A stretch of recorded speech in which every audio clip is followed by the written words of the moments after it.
वसुतं देवं पंचसारोणमर्दनं देवकी परमानन्दं कृष्णं वन्दे जगद्गुरुं गुरुब्रह्मा गुरुर्विष्णु गुरुदेवो महेश्वर गुरु साक्षात् परब्रह्म तस्मै श्री गुरुवे नमः। नारायणं नमस्कृत्य नरं चैव नरोत्तमं देवी सरस्वती व्यासं ततो जयमुदीरये ततो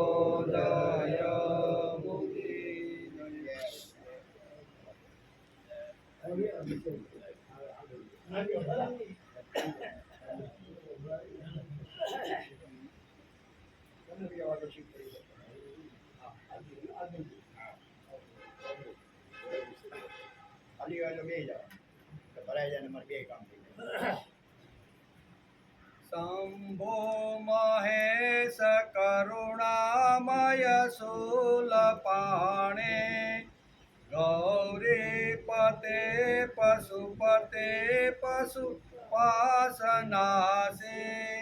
काशीपते करुणया जगदेकदेका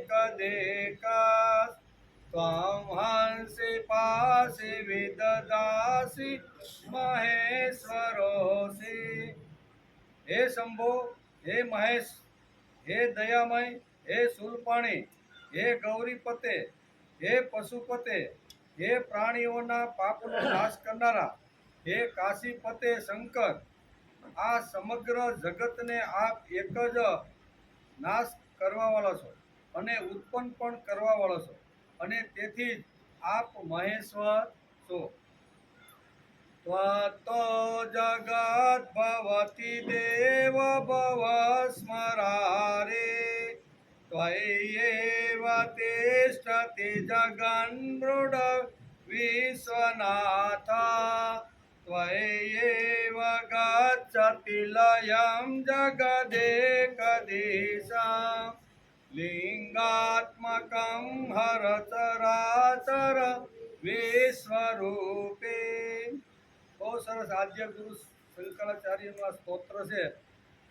एमा आद्य गुरु शंकराचार्य के हे देव, हे भव, हे कामना शत्रु, आ बधु जगत आपनाथी ज उत्पन्न थाय छे अने हे मृड, हे विश्वनाथ, ए जगतना आपमां ज रहे छे। तमे ज ईश, तमे ज हर, हे चराचर एवा विश्वरूप, ए जगतनो लय पण लिंगात्मक एवा जे आप तेमां थाय छे एवा भगवान शिवजी ने हूँ नमस्कार करूँ। तो आम आद्य गुरु शंकराचार्य पोताना स्तोत्रमां आ रीते लखे छे। आज श्रीमद भागवत शरू थयो 292मो दिवस, बराबर ने?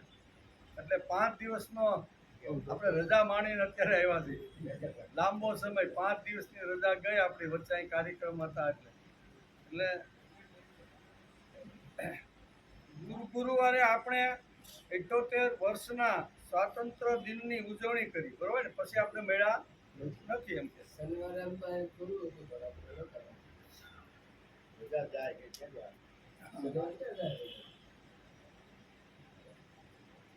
સ્વાતંત્ર્ય દિનની અંદર આપણે સ્વતંત્રતા મળ્યા પછી માણસે કેવા કામ કરવા જોઈએ એનો થોડો ઘણો વિચાર આપણે તે દિવસે કર્યો હતો અને એમાં વેદોએ પણ સ્વતંત્ર માટે માગણી જે ઋષિઓએ કરી છે ભગવાન પાસે એનો પણ આપણે 15મી ઓગસ્ટે થોડો વિચાર કર્યો હતો।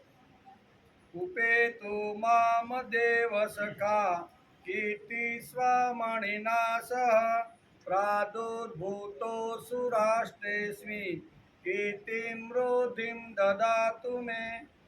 आम ऋषिओए आपणा राष्ट्र पासे मागणी करी छे के अमारा राष्ट्रनी अंदर धन धान्य अने वृक्ष वनस्पति અને એટલું બધું ધન અમારા રાષ્ટ્રમાં આવે કે અમે એ સારી રીતે અમે એને ભોગવી શકીએ. એટલે ઋષિઓએ જે રાષ્ટ્ર પ્રત્યેની માગણી કરી હતી એનું 15મી ઓગસ્ટે આપણે થોડો ઘણો વિચાર કર્યો. આજે આપણે શ્રીમદ ભાગવતના એકાદશા સ્કંદના 16મા અધ્યાય, એટલે 16મો અધ્યાય તો આપણો ચાલે છે, અને એમાં ભગવાનની વિભૂતિઓનું વર્ણન આવે છે, બરોબર ને? જેમ શ્રીમદ ભગવદ્ ગીતાની અંદર 10મા અધ્યાયમાં જેમ આખી વિભૂતિનું વર્ણન ભગવાને અર્જુનની સામે મૂક્યું, એવો જ પ્રશ્ન ઉદ્ધવે અહીંયા એકાદશા સ્કંદના 16મા અધ્યાયમાં પ્રશ્ન પૂછી લીધો છે કે ભગવાન, તમારું આવી રીતનું વિભૂતિ દર્શન મને કરાવો. તમે કઈ કઈ જગ્યાએ છો, કયા સ્થિર થયા છો, એ બધી વાતો તમે મને સમજાવો. ઉદ્ધવે અહીં માગણી કરી છે એનો વિચાર આપણે આના પહેલાં પણ થોડોક કર્યો હતો, વચ્ચે થોડાક દિવસો વહી ગયા, ફરીથી આપણે થોડોક એનો વિચાર કરી લઈએ. ઉદ્ધવ કહે છે કે હે ભગવાન, અચિંત્ય ઐશ્વર્ય સંપન્ન પ્રભુ, પૃથ્વી, સ્વર્ગ, પાતાળ તથા બધી દિશાઓમાં આપની પ્રભાવયુક્તિ જે વિભૂતિઓ છે, બરાબર, બ્રહ્માંડમાં જે વિભૂતિઓ છે, આપ કૃપા કરીને મને જણાવો.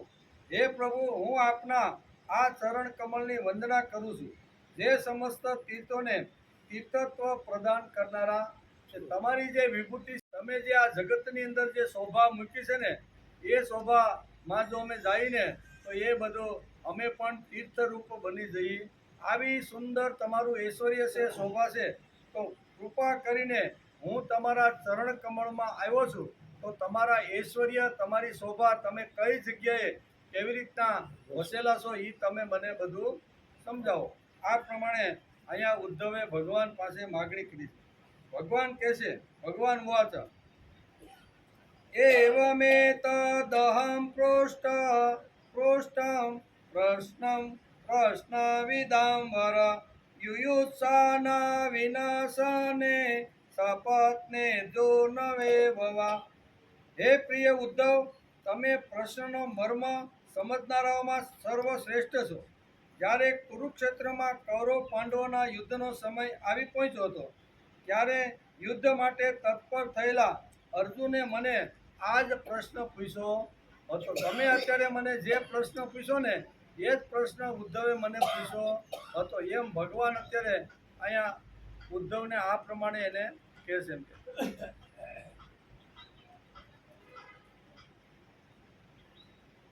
અર્જુનના મનમાં એવો વિચાર આવ્યો કે કુટુંબોને મારવા, અને એ પણ રાજ્યને માટે અત્યંત નિંદનીય કૃત્ય છે અને અધર્મ પણ છે. સાધારણ પુરુષની જેમ તે એવું વિચારતો હતો કે હું મારનારો છું અને આ બધા મરનારા છે. આવું વિચારીને તેણે યુદ્ધ કરવાનું છોડી અને માંડી વાળ્યું. ત્યારે મેં રણભૂમિમાં અનેક યુક્તિઓથી પરમ વીર અર્જુનને સમજાવ્યા હતા. એ સમયે અર્જુને પણ મને આ જ પ્રશ્ન પૂછ્યો હતો જે તમે અત્યારે પૂછી રહ્યા છો. કુરુક્ષેત્રના મેદાનની અંદર યુદ્ધ માટે તત્પર થયેલા પાંડવ અને કૌરવ જ્યારે યુદ્ધના મેદાનમાં આવ્યા, અને મને આવી રીતનો એમણે પણ પ્રશ્ન કરેલો હતો કે હું આ યુદ્ધની અંદર જો લડીશ ને તો કૌરવોને બધાને હું મારી નાખવાનો છું, હું મરવાનો નથી. એવા હેતુથી તો અર્જુન અહીંયા મેદાનમાં આવ્યો હતો. પણ એ જ્યારે આવી રીતનો પાછલી બેઠક ઉપર બેસી ગયો અને જ્યારે ધ્રુજવા લાગ્યો, પરસેવો છૂટવા લાગ્યો, બરાબર ને, વાળ આવી રીતના ઊભા, આ ઘણી બધી ક્રિયાઓ એના ઉપર થવા લાગી, ત્યારે ભગવાન કહે છે કે મેં પણ એને આખું વિભૂતિ દર્શન કરાવ્યું. એણે પણ મને પ્રશ્ન કર્યો હતો જે તમે આજે મને પ્રશ્ન કરી રહ્યા છો. એટલે એ વાત મેં જે એને સમજાવી એ જ વાત હું તમને કહું છું. મારે કાંઈ નવું તમને કહેવાનું નથી. અર્જુનને જે વિભૂતિ યોગની અંદર જે કાંઈ વિચારો મેં કીધા હતા એ બધા વિચારો હું તમને કહું છું. મનથી, શાંતિથી તમે સાંભળો. હે ઉદ્ધવજી, હું સમસ્ત પ્રાણીઓનો આત્મા હિતેશુ, સુરદ અને ઈશ્વર નિયામક છું. હવે ભગવાન પોતાની વિભૂતિ, એટલે ભગવાન ક્યાં ક્યાં વસેલા છે, કેવી રીતના વસેલા છે, એનું વર્ણન અત્યારે ભગવાન જે અર્જુનને કર્યું હતું એ જ વર્ણન અત્યારે અહીંયા કરતા રહેલા છે.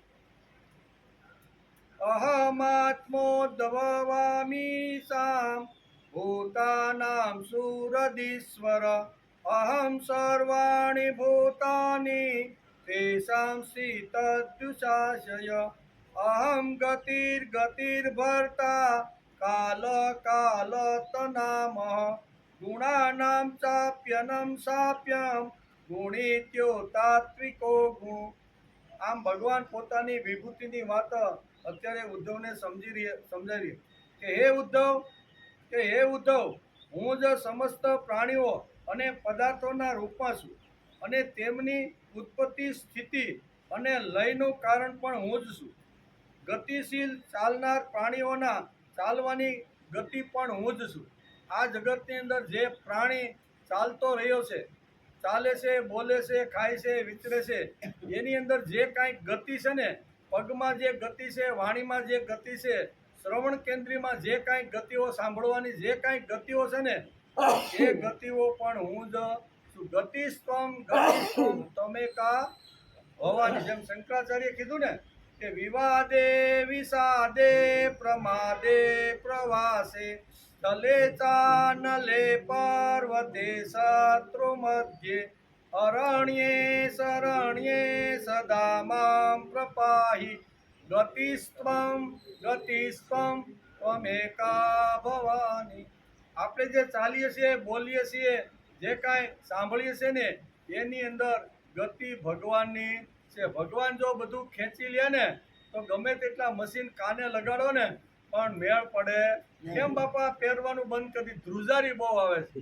એ નકલી હોય એમાં ધ્રુજારી તો આવે, પણ ઓરિજિનલ જે ભગવાને શ્રવણ કેન્દ્રની અંદર કાનની અંદર જે શક્તિ મૂકી છે ને, એ શક્તિ જો આવી રીતે ખલાસ થઈ જાય તો માણસ સાંભળવાનું બંધ થઈ જાય છે. તેથી અહીંયા ઉદ્ધવને ભગવાન કહે છે કે બધી જગ્યાએ જે કાંઈ જે ગતિ છે ને, કોઈ પણ જગ્યાએ ગતિ છે, એ ગતિની અંદર હું રહેલો છું.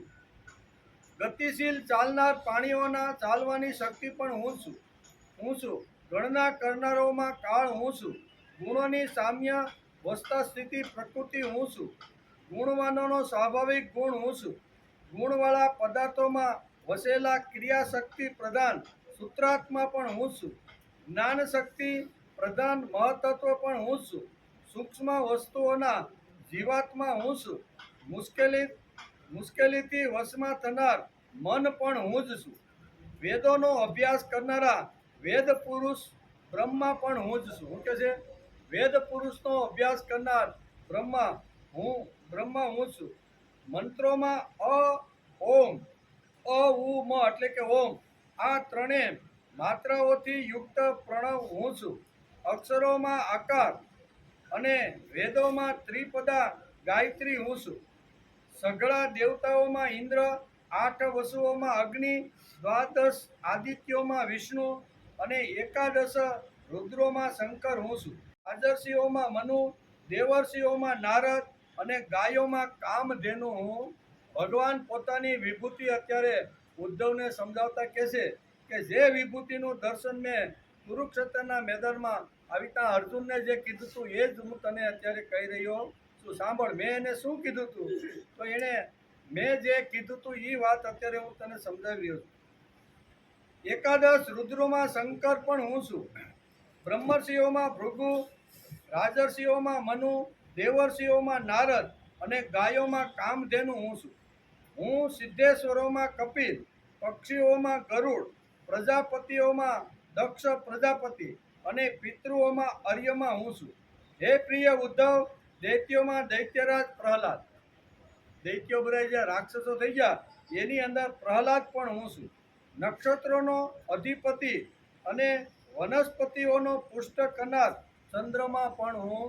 વનસ્પતિ પુષ્ટ થાય છે, વનસ્પતિની અંદર બધા ફૂલ આવે છે, ફળ લાગે છે. એનું કારણ શું છે? કે ચંદ્રમાં થઈને ઉપર શીતળતા, આપણા ફૂલ છોડ ઉપર આવી રીતે શીતળતા આવે, તેથી એની અંદર બધું થાય છે. તેથી અહીં કહે છે કે ચંદ્રમાં પણ હું છું. યક્ષ તથા રાક્ષસોમાં ધનપતિ કુબેર હું છું. ગજેન્દ્રોમાં ઐરાવત નામનો હાથી, જળાશયોમાં પ્રભુ વરુણ હું છું. ઉષ્ણતા અને પ્રકાશ આપનારોમાં સૂર્ય, અને મનુષ્યમાં રાજા પણ હું છું. રાજા હોય ને એ ભગવાનનું રૂપ ગણવામાં આવે છે. ભગવાન પોતે જ અહીંયા વિભૂતિ દર્શનમાં કહે છે કે મનુષ્યની અંદર જે રાજા થાય છે ને એ રાજા મારું રૂપ છે. અશ્વમાં ઉચ્ચેશ્રવા, ધાતુઓમાં સુવર્ણ, દંડ આપનારાઓમાં યમ અને સર્પોમાં વાસુકી પણ હું છું. બરાબર, દંડ આપનારામાં યમરાજ પણ હું અને વાસુકી પણ હું છું.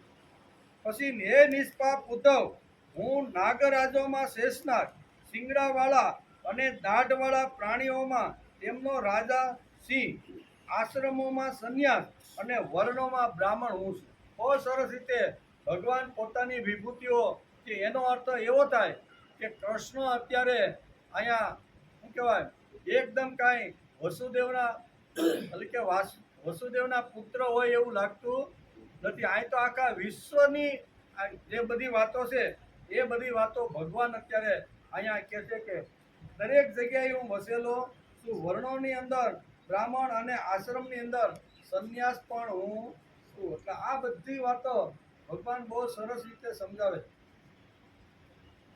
હે ઉદ્ધવ,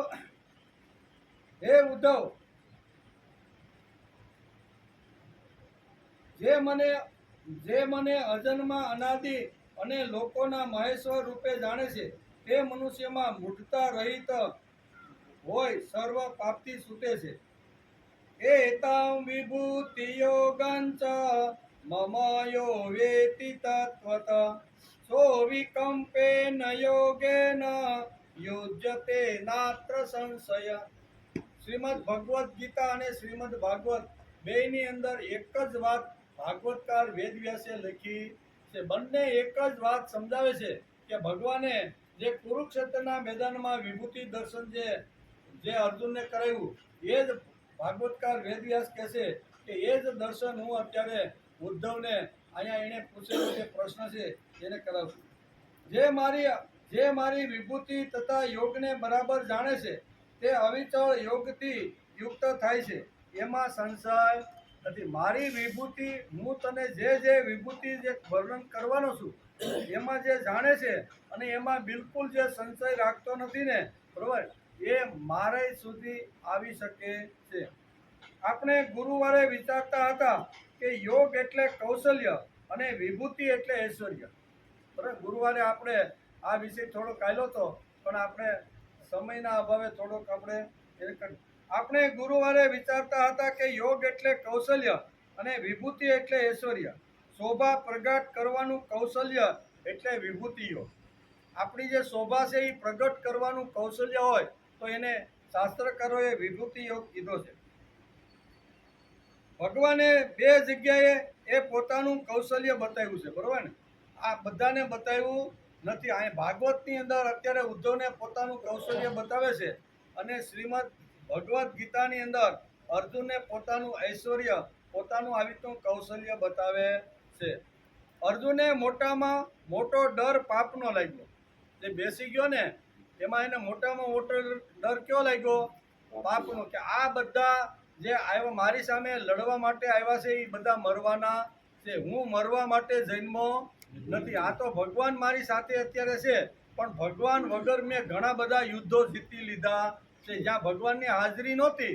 પણ એવા કેટલા બધા મહાભારતની અંદર યુદ્ધો અર્જુન એકલા હાથે લડ્યો છે. એટલે એને 100% આવી રીતની એના વિશ્વાસ અને શ્રદ્ધા હતી કે હું મરવા માટે આવ્યો નથી. હું હાથમાં ગાંડી લઈને ટંકાર કરીશ ને એટલે મારી સામે જે યોદ્ધાઓ આવ્યા છે એ બધા મરવાના છે. એટલે મરવાના છે એ બધા મરશે ને તો એ બધા નરકમાં જશે અને નરકમાં જશે એટલે મને મારવાનો પાપ મને પણ પોતાને હોતે લાગશે. કે આપણે કીડી મકોડાને પણ જો મારી શકતા નથી અને આપણે જો પાપનું આવી રીતનો વિચાર કરતા હોય તો આ તો માણસના માથા ઉડાડવાના છે, માણસને મારવાનો છે. અને માણસને મારવાનો હોય તો મને પાપ લાગે અને પાપ લાગે એટલે હું નરકમાં જાઉં અને નરકમાં ઘણા વર્ષો સુધી હું પીડા ભોગવું, બરોબર ને. તો આવી પીડા મારે ભોગવવી નથી. એટલે એને ડર કયો હતો? મરવાનો ડર તો હતો નહીં, બરોબર ને. એને જીત મેળવી અને હસ્તિનાપુરની ગાદી લેવા માટે તો એ મેદાનમાં ઉતર્યો હતો પણ એને ઉતરા પછી એને બધા પોતાના લાગવા માંડ્યા કે આ બધા મારા પોતાના છે. અને ત્યારે ભગવાન કહે છે કે આ તારા પોતાના નથી, આ તો બધા આતતાયી છે. આ તું જેની સામે લડવાની ના પાડે છે ને એ બધાએ તને મારવાનો, પાંડવોને ખલાસ કરવાનો હશે, પણ એમાંથી હેમ કેમ તમે બચી ગયા છો, બરોબર ને? એટલે જે તમને મારનાર હોય, જે તમારું ઘર બાળનાર હોય, જે તમને ઝેર પાઈને ખલાસ કરવા વાળો હોય, જે તમારી સંપત્તિ લૂંટી લે, ખોટે રસ્તે જુગાર રમાડીને જે તમારી સંપત્તિ હડપ કરે ને, એ કોઈ પોતાનો હોતો. તું એમ કહેશો કે આ મારા પોતાના છે, આમાં કોઈ મારા ભાઈઓ છે, કોઈ દાદા છે, કોઈ આમ છે તેમ છે, બધા ધૃતરાષ્ટ્રના પુત્રો એ મારા જ ભાઈ બંધુઓ.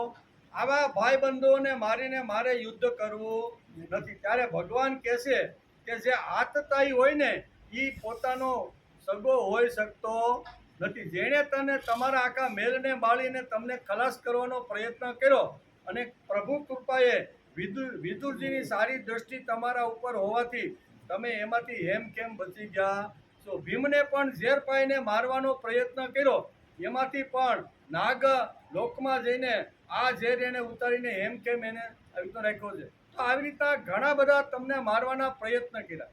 એટલું જ નહીં, પણ જંગલમાં તમે જ્યારે આવી રીતના 12 વર્ષ જ્યારે વનમાં હતા અને 1 વર્ષ એને ગુપ્ત રીતે આવી રીતનું રહેવાનું હતું, એ વખતે પોતાની સંપત્તિ બતાવવા કે અમે કેટલા સુખી છીએ ને તમે તો જંગલમાં ભટકો છો, ખાવાના ઠેકાણા નહીં, ક્યારેક ખીચડી મળે, ક્યારેક ન મળે, બરોબર, જીવજંતુઓ ઝૂંપડીમાં આટા મારે, અને અમે કેવા વૈભવશાળી છીએ એ બતાવવા માટે પણ દુર્યોધન અહીંયા જંગલમાં અહીંયા પાંડવોની પાસે એકવાર આવેલો, બધું જ લઈને આવેલો, બધી સામગ્રી, અને એની ભાનુમતી સહિત બધાને કહી દીધું તમે એવા કપડાં, એવા ઘરેણા બધા પહેરો, અને દ્રૌપદી જોઈને હળગી જ આવી જોઈએ. એટલે દ્રૌપદીને બધું ઘરેણું બતાવવા માટે એની ભાનુમતી પત્નીને પણ સજાવી હતી, પણ ફસાઈ ગયા બધા. કે આપણે જોયું એમ, બરોબર, આવ્યા હતા અહીંયા બધાને અમારો વૈભવ કેવો છે, અમે કેટલા સુખી છીએ, અને તમે તો જંગલની અંદર રખડનારા પશુની જેમ રખડો છો, ખાવાના ઠેકાણા નહીં, હોવાના ઠેકાણા નહીં. આ બધો વૈભવ લઈને આ દુર્યોધન તમને બતાવવા માટે આવ્યો હતો, પણ ભગવાનની કૃપાથી એને આવી રીતના બધાને બંદી બનાવીને ઘણું બધું આપણે આગળ બધું જોયું છે. કહેવાનો અર્થ કે ભગવાન કહે છે કે ભાઈ તું આ બધાને નહીં મારીને તો આ બધા મરવાના તો છે. તને જે પાપનો જે ડર લાગે છે ને એ તને પાપનો ડર રાખવાનું કોઈ કારણ નથી. એમાંય ભગવાન કહે છે નિહત્યાધાત રાષ્ટ્રન કા પ્રીતિ શ્યાન જનાર્દન પાપમેવાશ્રયે દુશ્મન આત્મા એ તન્ન આતતાઈ. આતતાઈ એટલે ઝેર આપવા વાળા, જુગાર રમડીને સંપત્તિ હડપ કરવા વાળા, પછી ઘર બાળવાળા, એ બધાને આતતાઈ કીધા. આ બધા કેવા છે?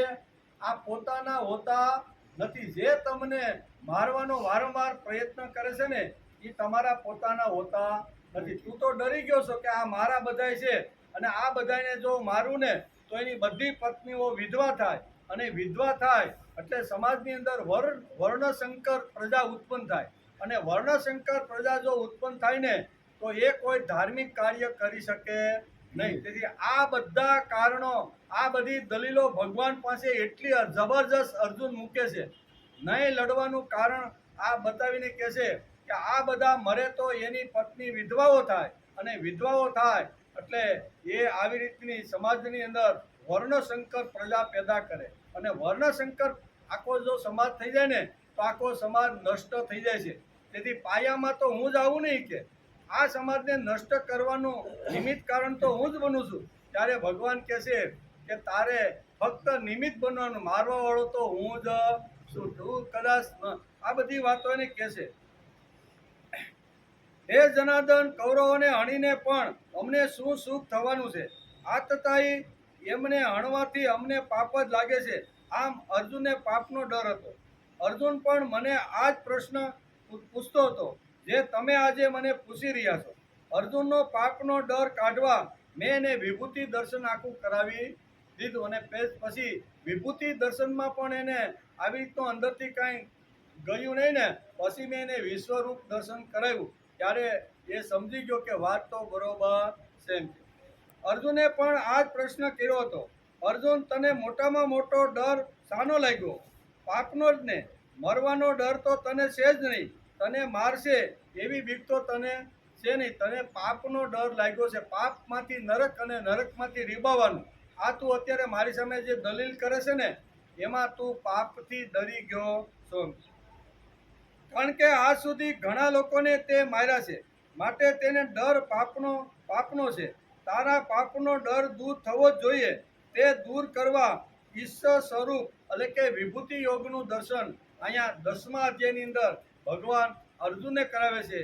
એમ અહીંયા એકાદશા સ્કંદના 16મા અધ્યાયની અંદર અહીંયા માગણી સામેથી કરી છે ઉદ્ધવે, કે જે તમારું આવી રીતનું જે રૂપ છે, તમારું જે આવું દિવ્ય દર્શન છે ને વિભૂતિનું, એ તમે મને કરાવો. પરમેશ્વર અજ છે, અનાદિ છે, લોક નિયંતા છે. આવો નિશ્ચય થયા વગર પાપનો ડર જતો નથી. ઈશ્વર સ્વરૂપના દર્શન અહીંયા ઉદ્ધવને ભગવાને કરાવ્યા છે. ઈશ્વર રૂપ દર્શન એટલે કે હું જે જગ્યાએ છું ને એ બધું મારું જ રૂપ છે.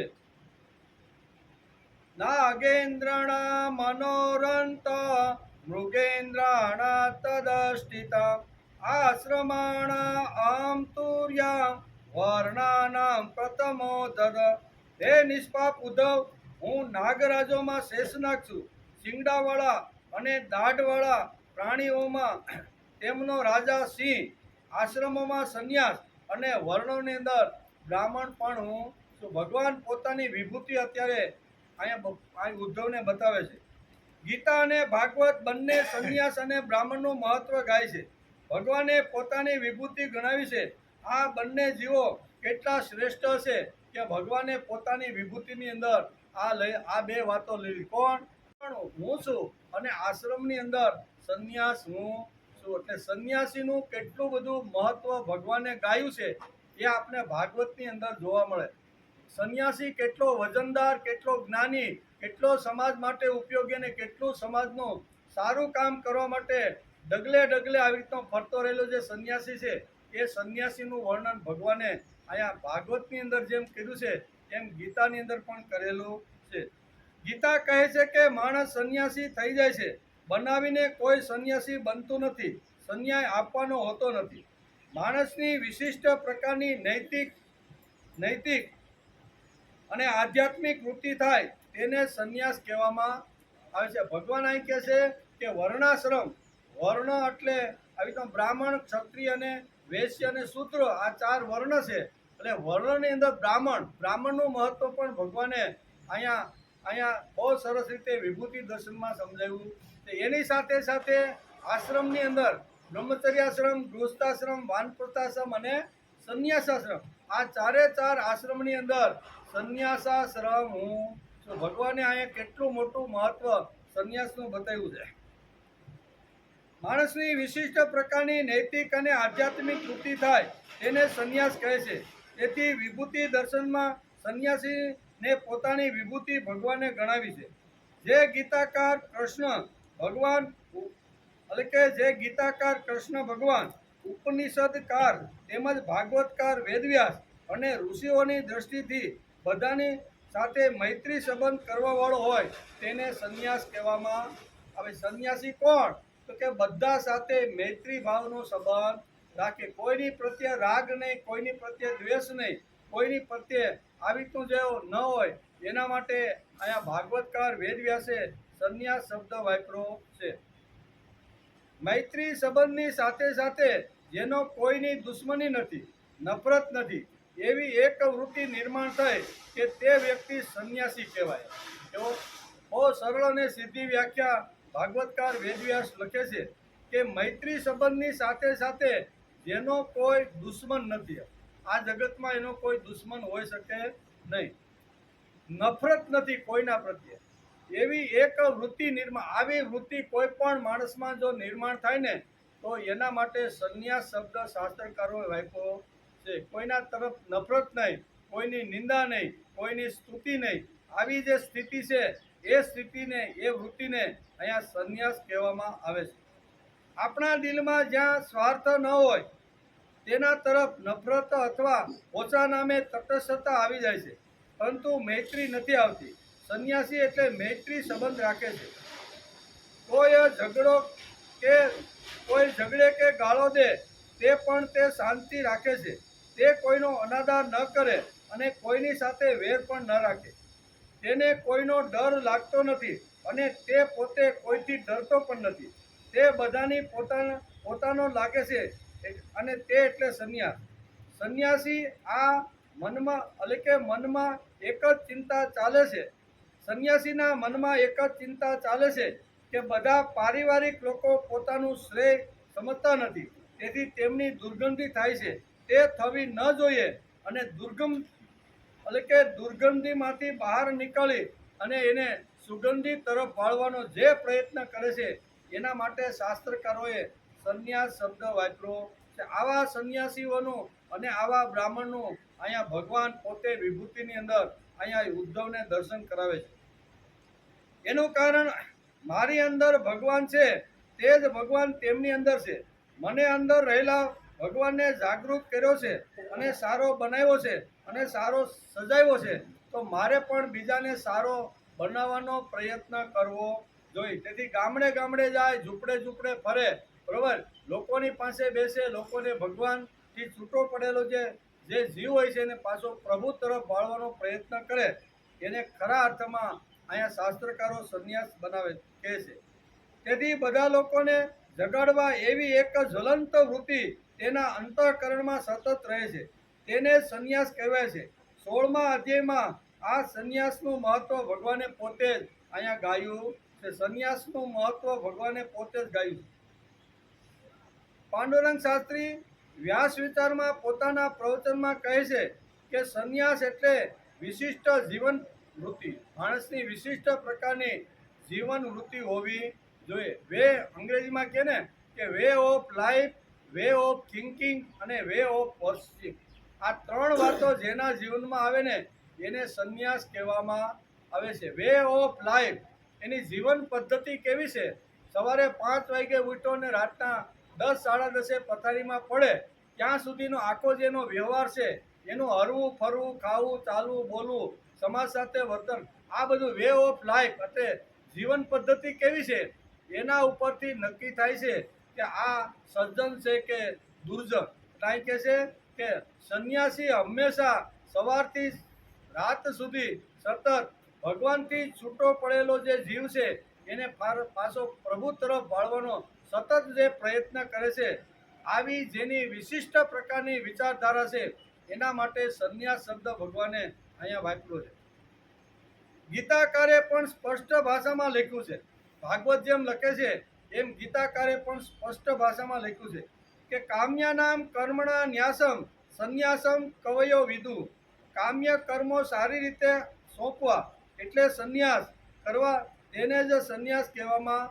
કામ્ય કર્મ સારી રીતે કરવા અને એ ફળ આવે તો ભગવાનના ચરણે સોંપી દેવું. આ જે ભગવાનને ચરણે જે આવેલા ફળો જે સમર્પણ કરે છે એને સંન્યાસ કહેવામાં આવે છે.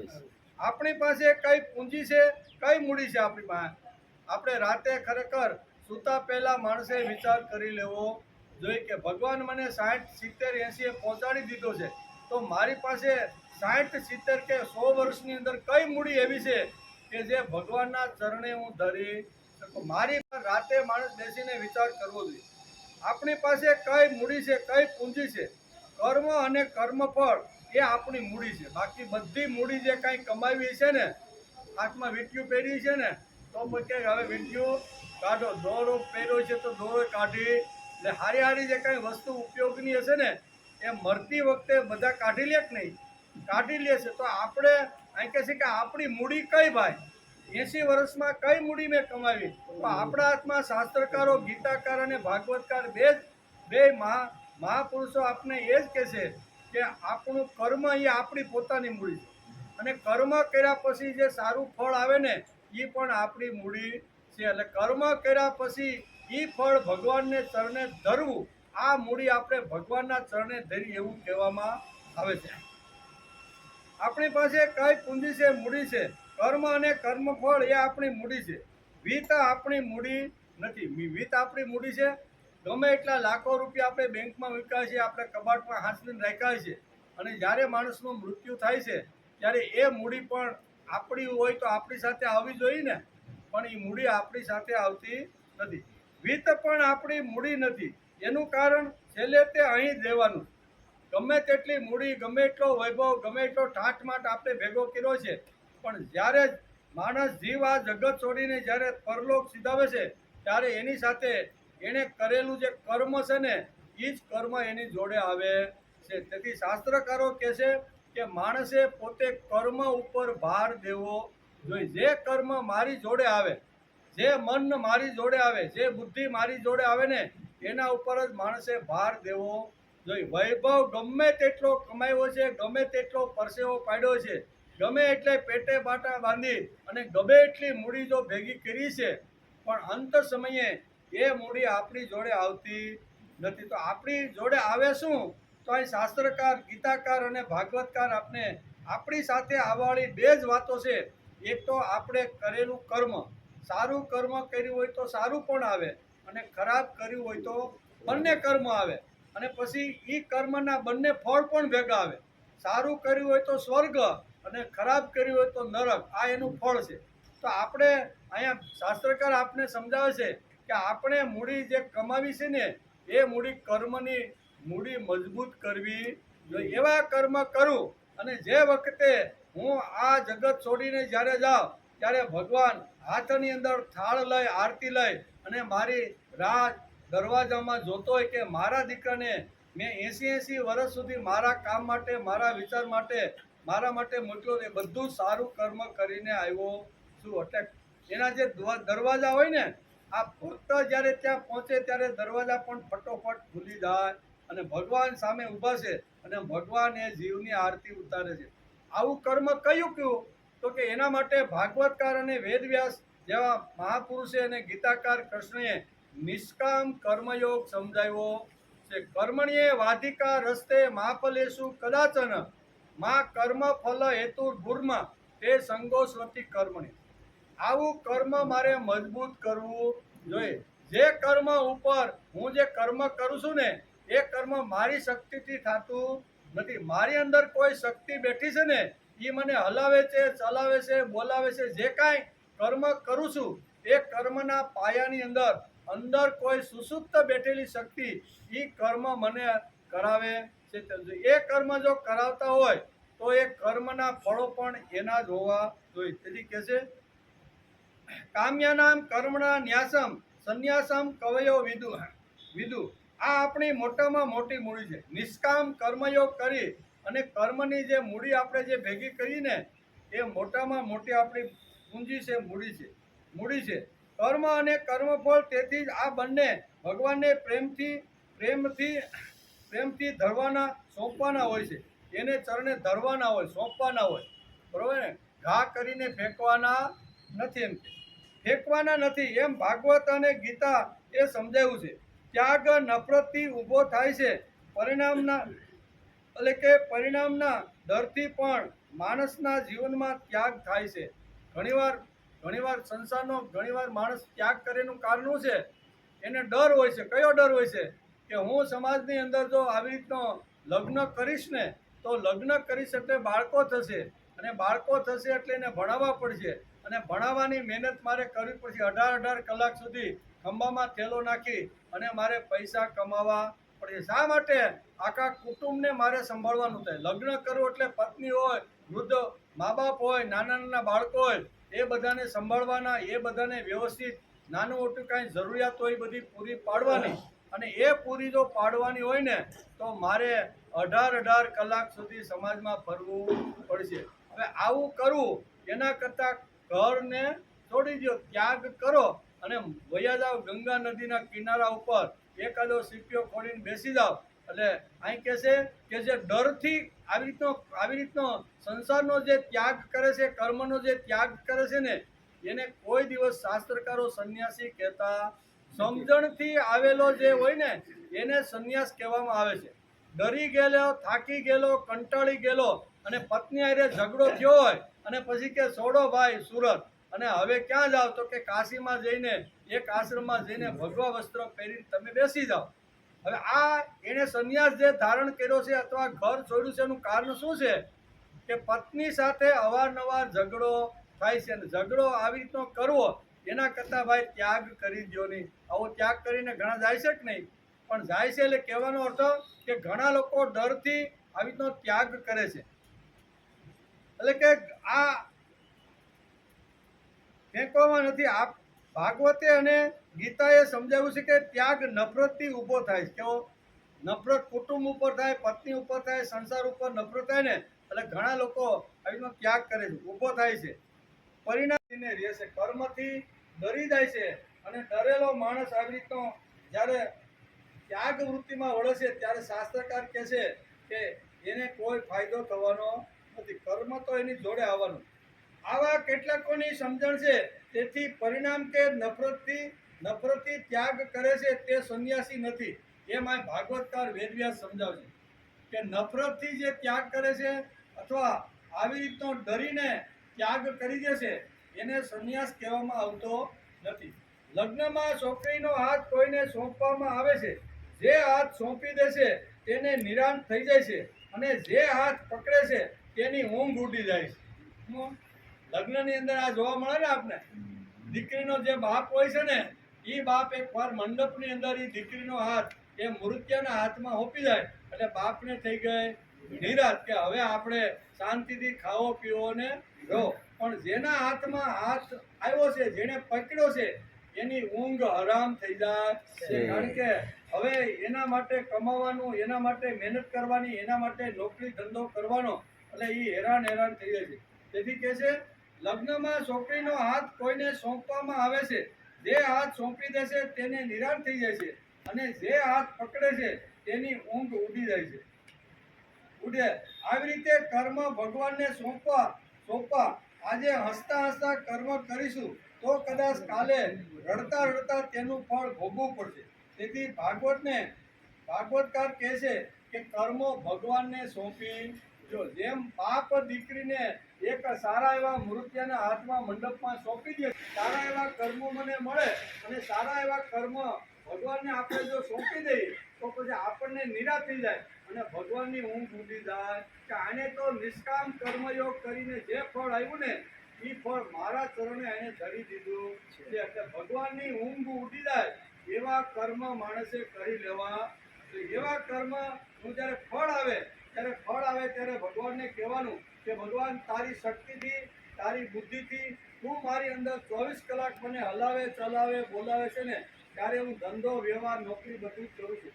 તું જો આવી તો મારી સાથે જો સંબંધ તોડી નાખીને તો હું 1 ઇંચ પણ હલી શકતો નથી. આપણે બધાને અત્યારે ઘેરે જ આવું ને 11:30 બધા ત્યારે કોઈને 2 માળે છે, 5 માળે છે, 7 માળે છે અને એમાં જો લાઇટ ગઈ હોય બરોબર ને, 3જે માળે જો આપણે રહેતા હોય ને તો આપણે શાંતિથી આપણે ભલે કાંઈ વાંધો નહીં, શરીર સારું છે, હાલવાની શક્તિ છે, તો લાઇટ જવા છતાં લીપ હાલતી ન હોય તો પણ આપણે 3જે માળે ધડ કરતા આપણે પગથિયા ચડીને આપણે વયા જઈએ નહીં.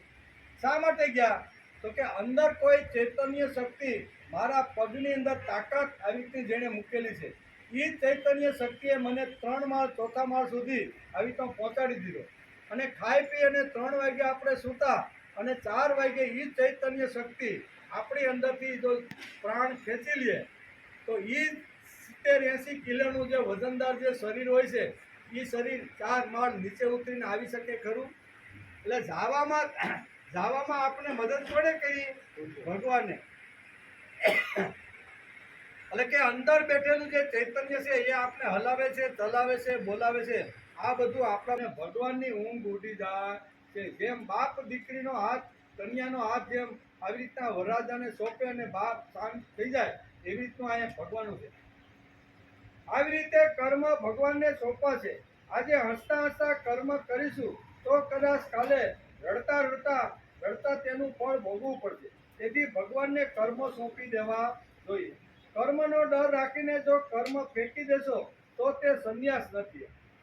કર્મનો ડર રાખી છે જગતની અંદર હું આવ્યો છું, બ્રાહ્મણ હોય, ક્ષત્રિય હોય, વૈશ્ય હોય કે શૂદ્ર હોય, પછી મારો બ્રહ્મચર્યાશ્રમ ચાલતો હોય પછી કહેવાય ગૃહસ્થાશ્રમ ચાલતો હોય, વાનપ્રસ્થ કે સંન્યાસાશ્રમ ચાલતો હોય, જે આશ્રમમાં હું છું એ આશ્રમના કર્મો મારે નિયમિત રીતે કરવા જોઈએ. અને નિયમિત રીતે જે આશ્રમ અથવા વર્ણની અંદર જે કાંઈ કર્મ કરે છે અને એની અંદર જે કાંઈ ફળ લાગે છે એ ફળ ભગવાનના ચરણે જો આપી દઈએ તો પછી માણસને કોઈ ચિંતા રહેતી નથી. જે મારી પાસે છે, જે મારું છે તે તને આપવું છે. ભગવાન એટલે કે ભગવાન મારી પાસે ફક્ત એટલું જ છે જે તમે ગીતામાં કીધું છે. તમે જે ગીતામાં કીધું છે ને એટલું જ મારી પાસે, બાકી મારી પાસે કાંઈ છે નહીં. ગીતામાં ભગવાને કીધું ને કે યત કરોસી યદસ્નાસી યજુહોસી દદાસી યત પશ્યસી કોંતેય તત્પુરુષો મદર્પણ. કે હે અર્જુન, તું જે કાંઈ કરે છે, જે કાંઈ ખાય છે, જે કાંઈ બોલે છે, જે કાંઈ વ્યવહાર કરે છે ને એ બધું તું મદર્પણ એટલે મને અર્પણ કરી દે. એકવાર ભગવાનના ચરણમાં આવેલા ફળો અથવા કરેલું કર્મ જો ભગવાનને સોંપી દઈએ તો ભગવાન એ સંભાળે. બધું તું મને અર્પણ કર અને પછી ભોગવ તો તે બધો પ્રસાદ બની જવાનો છે. એટલે બહુ સરસ રીતે અહીંયા કર્મ અને કર્મફળ આપણા છે. બાકી ગમે તેટલું ધન હશે, ગમે તેટલો વૈભવ હશે, ગમે એટલી લીલી વાડી છે ને એ લીલી વાડી પણ આપણે અહીંયા જ મૂકીને જવાની છે. આપણી જોડે બે વસ્તુ આવે છે એમ આપણે ભાગવત સમજાવે છે. એક આપણે કરેલું કર્મ અને કર્મની અંદર જે કાંઈ ફળ આવે છે એ જ એના ઉપર જ આપણો અધિકાર છે. તો કર્મ ભગવાન તારી લીધે થયું છે. તું અંદર બેઠો તો તેથી બધા મેં કર્મ કર્યા છે, ફળ પણ આવ્યું છે, એ ફળ પણ તારું છે. તેથી અહીંયા ગીતાકાર પણ આ જ વાત કહેશે અને ભગવાન પણ કહેશે કે હે કુંતી પુત્ર, તું જે જે કરે, જે ખાય, જે હોમે, જે દાન કરે, જે તપ કરે તે બધું તું મને અર્પણ કર અને પછી ભોગવીશ તો બાકીનું જે વધશે ને એ તારા માટે પ્રસાદ બની જશે. તે પ્રસાદ બનાવવો હોય તો એક જ ઉપાય છે કે જમતા પહેલાં ભગવાનને યાદ કરી અને ભગવાનને સ્મરણથી આપણે યાદ કરી લેવાય. જે મારી પાસે છે, જે મારું છે તેના ઉપર મારું નામ છે. છોકરો કે બાપનું નામ નથી, પત્ની કે માતા પુત્ર કે કોઈનું નામ નથી. જે મેં કર્મ કરેલું છે તે મારા જ ખાતામાં જમા થવાનું છે. હું જે કાંઈ લખે છે અને 16મા અધ્યાયમાં ઉદ્ધવે જે પ્રશ્ન પૂછ્યો છે કે ભગવાન તમે મને વિભૂતિનું દર્શન કરાવો, અને વિભૂતિનું દર્શન કરાવતા ભગવાન અહીંયા 19મા શ્લોકમાં કહે છે કે હે ઉદ્ધવ, તું નાગરાજોમાં શેષનાગ, શિંગડાવાળા અને દાઢવાળા પ્રાણીઓમાં તેમનો રાજા સિંહ, આશ્રમોમાં સંન્યાસ, બરાબર ને? એમાં 17 દિવસ તો શ્રાવણ મહિનાના ગયા. આજે બીજ છે ને, 17 દિવસ ગયા એમ. હવે આપણા હાથમાં થોડાક જ દિવસો, 13 દિવસો બાકી છે, બરોબર ને? એટલે શ્રાવણ મહિનાનું મહત્વ ભાગવતકાર અને આપણા શાસ્ત્રમાં શ્રાવણ મહિનાનું ખૂબ જ મહત્વ છે. શ્રાવણ મહિનો એટલે આખો ભક્તિનો મહિનો એમ. એમાં ઘણા બધા વ્રતો આવે છે, ઘણા બધા આવી રીતના નીતિ નિયમો આવે છે. એટલું જ નહીં પણ ભગવાન જે ધરતી ઉપર આવી રીતનું મનુષ્ય શરીર ધારણ કરીને આવ્યા એ પણ શ્રાવણ મહિનામાં જ ભગવાન આવ્યા છે. તેથી શ્રાવણ મહિનાનું ખૂબ જ મહત્વ છે. એટલે બધાને એમ થાય શ્રાવણ મહિનો છે તો આપણે હરભોલેમાં જઈએ, પણ અહીં દરવાજો બંધ હોય તો કાંઈ વાંધો નહીં, પૈગે લાગીને પાછું આપણે જતું રહે. ભગવાન તમારી નોંધ કરી લે કે આ બાપા તો આવ્યા હતા, એને એકે દિવસ પાડ્યો નથી. વાત ચાલે છે અહીંયા ભગવાને બહુ સ્પષ્ટ ઉદ્ધવને સમજાવ્યું કે હે ઉદ્ધવ, ચાતુર વર્ણ વ્યવસ્થાઓ, જે વર્ણાશ્રમ જે વ્યવસ્થાઓ છે એ વર્ણાશ્રમ વ્યવસ્થાની અંદર જે આશ્રમ વ્યવસ્થા છે એની અંદર સંન્યાસ હું છું, અને વર્ણ વ્યવસ્થા છે બ્રાહ્મણ, ક્ષત્રિય, વૈશ્ય અને શૂદ્ર, એની અંદર બ્રાહ્મણ હું છું. બ્રાહ્મણનું અને અહીંયા સંન્યાસનું મહત્વ ભગવાને પોતે ગાયું છે, તેનો વિચાર કરી છે. તો સંન્યાસનો અર્થ ભાગવતકાર વેદવ્યાસ આપને સમજાવે છે કે કામ્યાનામ કર્મના ન્યાસમ. હું જે કાંઈ કર્મ કરું એ કર્મ સારી રીતે મારે ભગવાનને અર્પણ કરી દેવા, એનું નામ સંન્યાસ કહેવામાં આવે છે. આમાં ક્યાં વસ્ત્ર બદલવાની કાંઈ વાત આવી, ઘર છોડવાની કાંઈ વાત આવી, મા બાપને છોડવાની કંઈ વાત આવતી નથી. શાસ્ત્રએ તો બહુ આપણે સરળ અને સીધી ભાષાની અંદર આ બધા જે તત્વો છે, મોટા મોટા જે તત્વો, જે ભક્તિ છે, અધ્યાત્મ છે, સંન્યાસ છે, આવી તો બ્રાહ્મણ છે, મોટા મોટા યજ્ઞ છે, આ મોટા તત્વો કહેવાય. એ તત્વોને સરળ અને સીધી ભાષામાં અહીંયા શાસ્ત્રકારોએ આપણે સમજાવ્યા છે. પણ આપણે અઘરા કરીને સમાજ સામે મૂકી દઈએ તો એમાં શાસ્ત્રકારોનો શું વાંક ભાઈ? આપણે અઘરા જ કરીએ. સંન્યાસ એટલે ભાઈ આપણે એમ થાય કે સંન્યાસ નામ લે એટલે લોકો ડરવા માંડે. ડરવાનું કંઈ કારણ નથી. તમે જે શાંતિથી જે કાંઈ કર્મ કર્યા અને એમાં જે કાંઈ ફળ આવ્યું, એ ફળ ભગવાનના ચરણે સારી રીતે અર્પણ કરી દેવું, એનું નામ સંન્યાસ કહેવામાં આવે છે. ભગવાને બહુ સ્પષ્ટ રીતે ઉદ્ધવને કીધું કે હે ઉદ્ધવ, તારા હાથની અંદર બે જ વાતો છે, ત્રીજી વાત તારી નથી. એમાં એક તું જે કર્મ કરે છે ને, એ કર્મ સારું નરસું, એ કર્મ તારી જોડે આવશે. અને એ કર્મ કર્યા પછી જે ફળ આવશે ને, એ ફળ પણ તારી જોડે આવવાનું છે. નરકમાં હોય કે સ્વર્ગમાં હોય, ફળ તો તારી જોડે આવવાનું છે. તેથી આપણે હંમેશા અહીંયા કર્મ અને કર્મ ફળ ઉપર ભાર આપવાનો. બીજું બધું તો હવે તો દીકરાઓ સારી રીતે આપણે સંભાળશે, હાથવશે, બધું જ કરશે. પણ આ બે તત્વો એવા છે કે એના ઉપર ખાસ ધ્યાન રાખવાનું છે. તેથી આ ભાગવતકારે બહુ ભાર દઈને કર્મ અને કર્મફળનો વિચાર કીધો છે. જે મારી પાસે છે, જે મારું છે, જેના ઉપર મારું નામ છે, છોકરા કે બાપનું નામ નથી, પત્ની કે માનું નામ નથી, તે કોઈના ખાતામાં જતું નથી. તે તો મારા ખાતામાં જ આવે છે. બરોબર ને? એટલે તો અહીંયા વાલિયામાંથી જે વાલ્મીકી ઋષિ થઈ ગયા ને, એની આંખ ઉઘડી ગઈ કે આ જે કર્મ કરે છે એ બાપના ખાતામાં જતું નથી. હું જે ખરાબ કર્મ કરું છું ને, એ પત્નીના ખાતામાં જતું નથી. આ તો મારા જ ખાતામાં આવે છે. ને અત્યાર સુધી હું સમજતો હતો કે હું મારું છું, લૂંટું છું, બધાનું પાપ કરીને બધું ધન ભેગું કરું છું, એમાં તો મારા પરિવાર બધા ભાગીદાર છે. પણ નારદે કીધું જરીક પૂછતો ખરો ભાઈ, તો અત્યાર સુધી ભેગું કરવામાં જ મથો રહ્યો છો, તે આવું પૂછ્યું ખરું કે તું જે કાંઈ કર્મ કરે છે અને એના જે કાંઈ ફળ આવવાના છે, એ ફળમાં મારો પરિવાર ભાગીદાર છે કે? એ કે હોય જ નહીં કે એમાં મારે થોડું પૂછવાનું હોય. હું એને પંપાળું પોસાળું બધું આટલું બધું ધન મારી લૂંટીને, કોઈના હાર ને કોઈની હાંસડીને કોઈનું સોનું લૂંટીને બધું ઘરમાં આપું છું, તો ઘરવાળી થોડી કઈ ના પડવાની છે. અને ખરેખર વાલીઓ પૂછવા માટે ગયો અને બધા એને પૂછ્યું કે ભાઈ એ તો તારું કર્મ તું ભોગવી ભાઈ, બરોબર, અમે કાંઈ ભોગવવા માટે તૈયાર નથી. ત્યારે નારદના પગમાં આવીને પડી જાય છે કે વાત તો બહુ સાચી છે. તેથી અહીં શાસ્ત્રકાર ભાગવતકાર પણ કહે છે. અને અહીંયા કર્મ અને કર્મ ફળ ભગવાનને અર્પણ કરો, એવું મજબૂત કર્મ આપણે કરવું જોઈએ કે જે ભગવાનને ગમે એમ. તેથી કહે છે કે અહીંયા કોઈના ખાતામાં કોઈનું કર્મ જાતું નથી. આપણે બેંકની અંદર આપણે એકાઉન્ટ હોય અને એમાં આપણે સ્લીપ ભરીને પૈસા આપણે ભરીએ તો એ આપણા ખાતામાં જ જાય. ભૂલ ન હોય તો સ્લીપમાં વળી નંબર આડોઅવળો થઈ ગયો હોય તો વળી બીજા ખાતામાં જતું રહીએ. પણ આ કર્મ વસ્તુ એવી છે કે અહીંયા ભગવાન કોણ બેઠા છે? ચિત્રગુપ્ત બેઠા છે. કોણ? આ ચોપડા લખવા માટે ચિત્રગુપ્તને ભગવાને નિર્માણ કર્યા છે. કે ચિત્રગુપ્ત જે હિસાબ રાખે છે તે જબરજસ્ત શક્તિ છે. તેને ત્યાં કોઈ દી ગોટાળો થતો નથી. જેણે જેવું કર્મ કર્યું હોય, ચિત્રગુપ્ત ચોપડો બરોબર જોઈ લે કે આ સ્વર્ગનો અધિકારી છે કે નરકનો અધિકારી, એ પ્રમાણે બરોબર ત્યાં એને મોકલી આપે છે. એટલે માણસે કર્મ હંમેશા મજબૂત બનાવવું જોઈએ. ખાતામાં જોઈ છે. ઓવરડ્રાફ્ટ પણ મળતો નથી. બેંકમાં તો કદાચ આપણે ઓવરડ્રાફ્ટ મળી જાય, ઘણીવાર મળે. હવે તો નિયમો બદલ્યા છે. પણ અમે જ્યારે વહીવટ કરતા બેંકમાં ત્યારે ઓવરડ્રાફ્ટ અમને મળતા. પણ હવે તો નિયમો થોડાક આમ તેમ આટીબુટીવાળા થયા છે, એટલે એમાં પણ ઓવરડ્રાફ્ટ મળે નહીં, મળતો નથી. જે કર્મ મારું છે તે પ્રેમથી, ભાવ ભક્તિથી ભગવાનને સોંપવું, એનું નામ સંન્યાસ. બસ કામ્યાનામ કર્મણા ન્યાસમ કવયો વિદુ. આવી રીતના તત્વજ્ઞાનીઓ પણ આ જ વાત આપને સમજાવે છે કે તમે જે કાંઈ કર્મ કર્યું છે એ સારી રીતે ભગવાનને અર્પણ કરી દો. આ અર્પણ જે કરવું છે એનું નામ છે સંન્યાસ.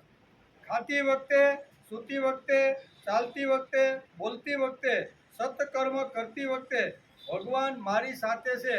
આ હંમેશા માણસના જીવનમાં પાક્કી વાત થઈ છે. ભગવાન છે તેથી દરેક પ્રકારના કર્મ હું કરું છું. આ વાત માણસની પાકી થઈ જવી.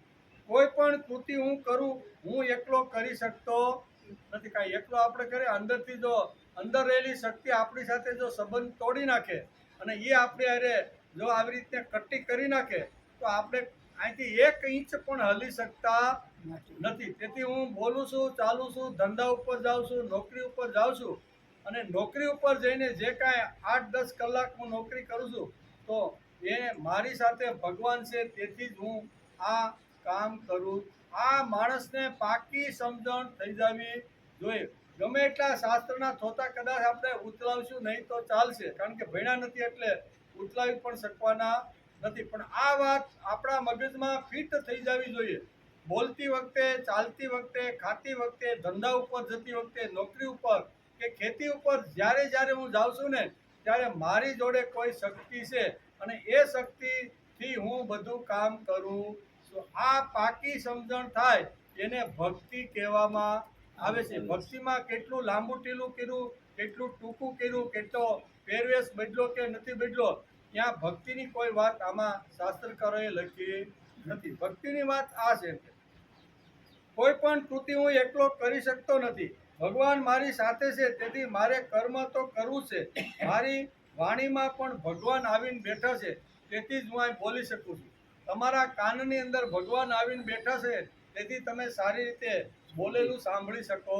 તો ભગવાન જો બધી જગ્યાએથી વિદાય લઈ લે તો બધાને અહીંયા અશ્વની કુમાર પહોંચાડવાની વ્યવસ્થા કરવી પડે કે નહીં? પણ કરવી જ પડે, કારણ કે અંદરથી કોઈ શક્તિ મારી સાથે એટલે કે કોઈ કૃતિ હું એકલો કરી શકતો નથી. તે મને કર્મ ઉપર પ્રેમ છે, તે કર્મ મારું છે, તેથી તે મારે ભગવાનને આપવું છે. કર્મ ભગવાનને આપવાના 2 રસ્તા અહીંયા ગીતાકાર અને ભાગવતકારે બતાવ્યા છે. મારે જો ભગવાનને કરેલું કર્મ ભગવાનના ચરણની અંદર અર્પણ જો કરવાનું હોય તો એના 2 રસ્તા ભાગવતકારે કીધા છે. એ 2 રસ્તામાંથી કોઈ એક રસ્તે તમે ભગવાનના ચરણોની અંદર કરેલું કર્મ તમે અર્પણ કરી શકો તો કયા 2 રસ્તા છે? તો એક જ્ઞાનથી કર્મ ભગવાનને આપી શકાય. કેવું? જ્ઞાનથી ભગવાનને કર્મ આપી શકાય. ભગવાન તે મને બુદ્ધિ આપી, સારું જ્ઞાન આપ્યો, સારો આવી તો શાસ્ત્રનો ઊંડો અભ્યાસ કર્યો છે, તો એ જ્ઞાન મને જે મળેલું છે એ અંતિમ માણસ સુધી જેની પાસે જ્ઞાન પહોંચ્યું નથી, જેની પાસે ભાવ પ્રેમ પહોંચ્યો નથી, એની પાસે મારે આ જ્ઞાન લઈ જવું જોઈએ. અને જ્ઞાન લઈ ગયા પછી એની સાથે જે કાંઈ ભક્તિની વાતો છે, તત્વની વાતો છે, કર્મયોગની વાતો છે, બરોબર, જે કાંઈ વાતો મેં કરી અને એ કરીને પછી ભગવાનના ચરણની અંદર આ જ્ઞાનથી કરેલું જે કર્મ છે એ ભગવાનને આવીને સોંપી દેવાનું છે. કે ભગવાન તારી લીધે મારી બુદ્ધિ તેજ બની, તારી લીધે મારી બુદ્ધિ સક્રિય બની અને તું મારી બુદ્ધિમાં આવીને વસો છો, તેથી જ મારું જ્ઞાન આવી રીતનું ઉત્ક્રાંત થતું રહેલું છે. તેથી જ્ઞાનથી ભગવાનને કર્મ સોંપી શકાય, આ પહેલો રસ્તો છે. અને બીજો રસ્તો અહીંયા ભાગવતકાર વેદવ્યાસ કહે છે કે ભગવાનને સોંપવાનો બીજો રસ્તો છે ભક્તિનો. એક જ્ઞાનથી કર્મો ભગવાનને સોંપી શકાય છે અને બીજા ભક્તિથી કર્મો ભગવાનને સોંપી શકાય. આ 2 જ રસ્તા એવા છે કે આપણે કરેલું કર્મ ભગવાનને સોંપી દે છે અને ભગવાન એનો સારી રીતે સ્વીકાર કરે છે.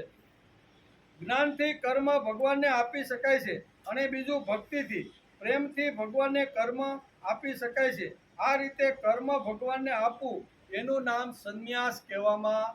હવે આમાં ક્યાં સંન્યાસનો અઘરી વાત આવી? ક્યાંય હું જે કાંઈ જે કાંઈ કર્મયોગ કરું છું, જે જ્ઞાન યોગ કરું છું અથવા જે કાંઈ ભક્તિ કરું છું અને ભક્તિ કર્યા પછી એમાં જે કાંઈ ફળ આવે છે, ફળ તો આવે જ ને. આપણે કોઈ પણ ગામમાં જઈ અને 5 વર્ષ સુધીનો આપણો નિયમ હોય કે મહિનાની અંદર 3 દિવસ એ ગામમાં મારે જવાનું. શુક્ર, શનિ અને રવિએ 3 દિવસ ઘરનું કાચું સીધું બધું ખભામાં કે ગાડી હોયમાં ભરી બધું અને 3 દિવસનું ખાવા પીવા રહેવા ઓઢવાનું પાણીની વ્યવસ્થા સાથે એ દંપતી નીકળે સુરતમાંથી અને 70-80 કિલોમીટરના આદિવાસીના ગામડામાં જઈ અને 3 દિવસ સુધી ત્યાં રહે. બરોબર, પોતાનું જ ખાવાનું, ખાલી એને રહેવા માટે ઓસરી અથવા એને કંઈ નાનું એવું ઘર હોય તો ભલે, નહીંતર આજુબાજુમાં હોટલા પીડ્યા હોય તો એમાં પણ માણસ સૂઈને પોતાનો આવી રીતની રાતવાસો કરી શકે. તો 3 દિવસ સુધી કામ કર્યું.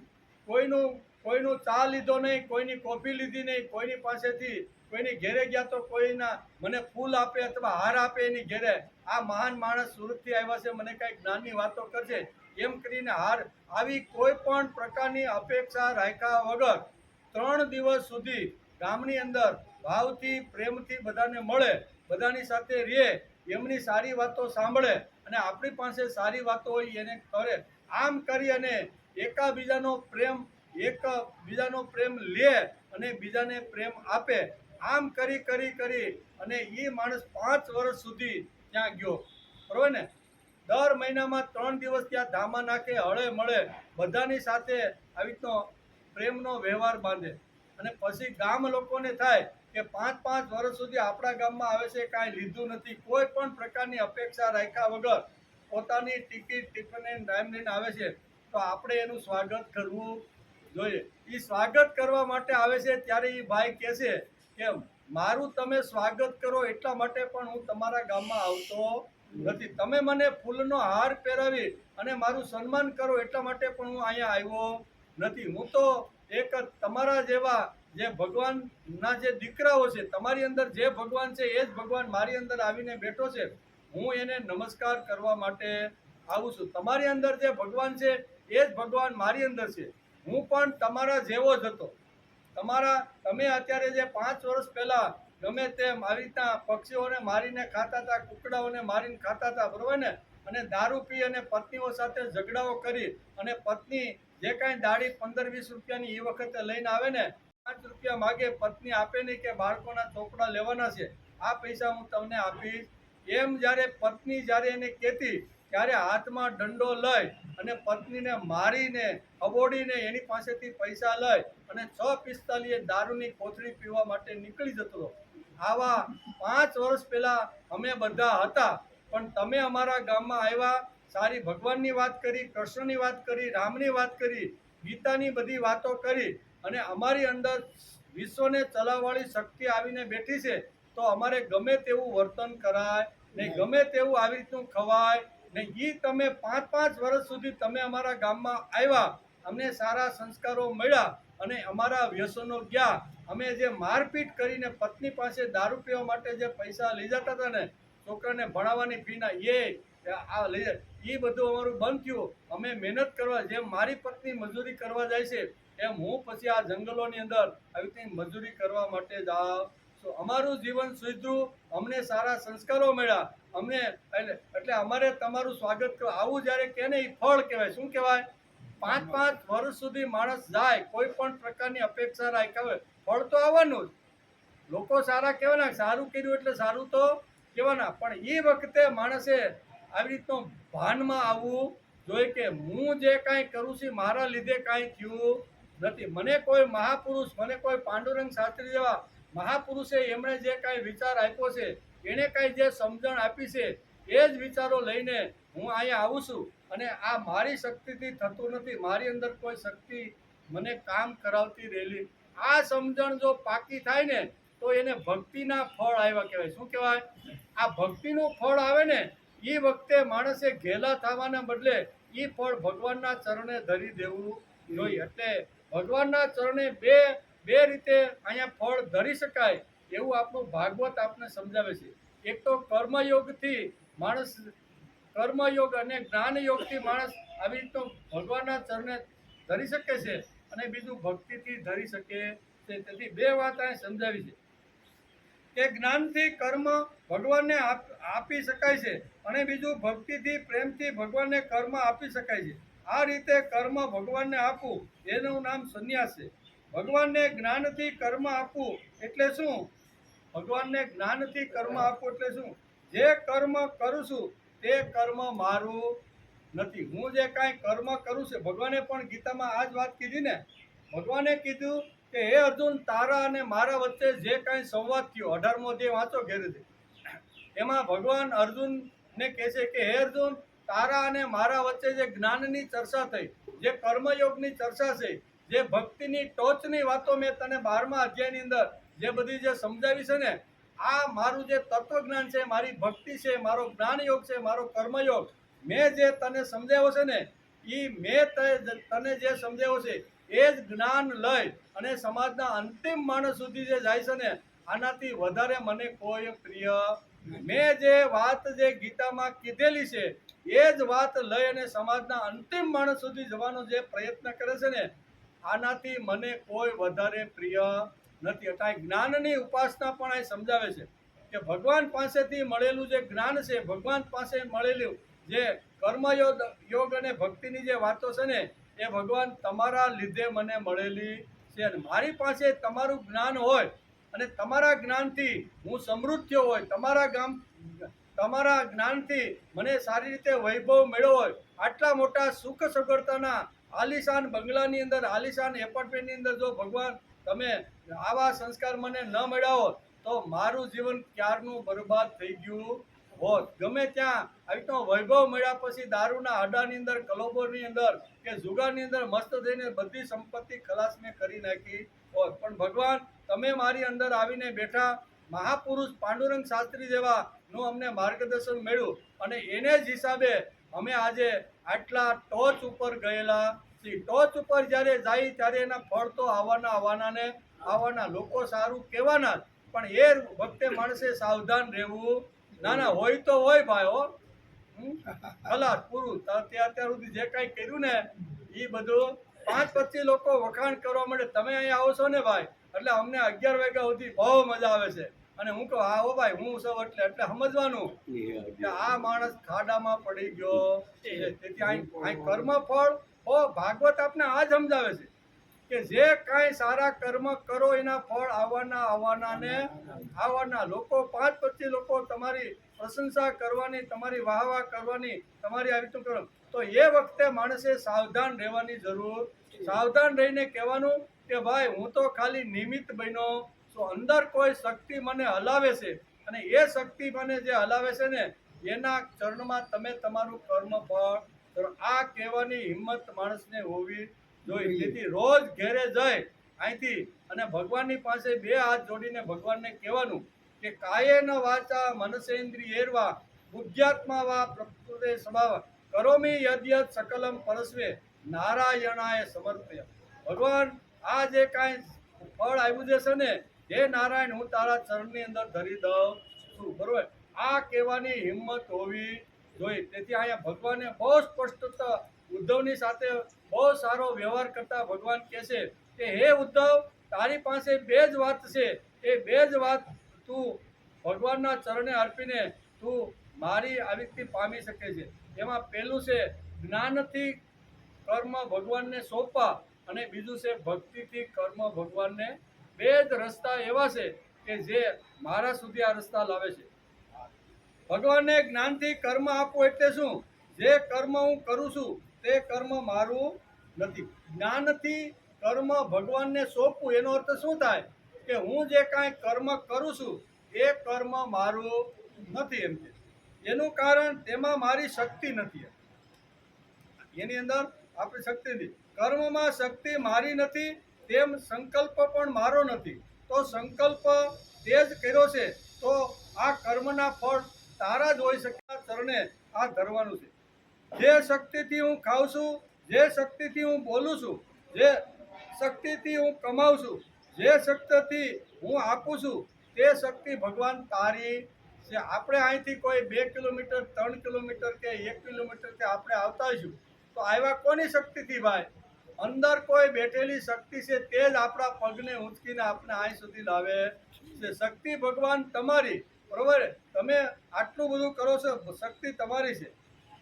ક્રિયા મારી શક્તિથી થઈ છે તે વાત ખરી, પણ શરૂઆત તો સંકલ્પ મારો જ હતો ને. એમ જીવ જ્યારે ભગવાનને ઘણીવાર આપ પણ કે ના, સંકલ્પ કરવાળો પણ ભગવાન જ છે. આમ સંકલ્પ તારો, શક્તિ તારી, સાધન પણ તારું. તો પછી જે કર્મ થયું તેના પર મારું નામ હું કેવી રીતે લખી શકું ભાઈ?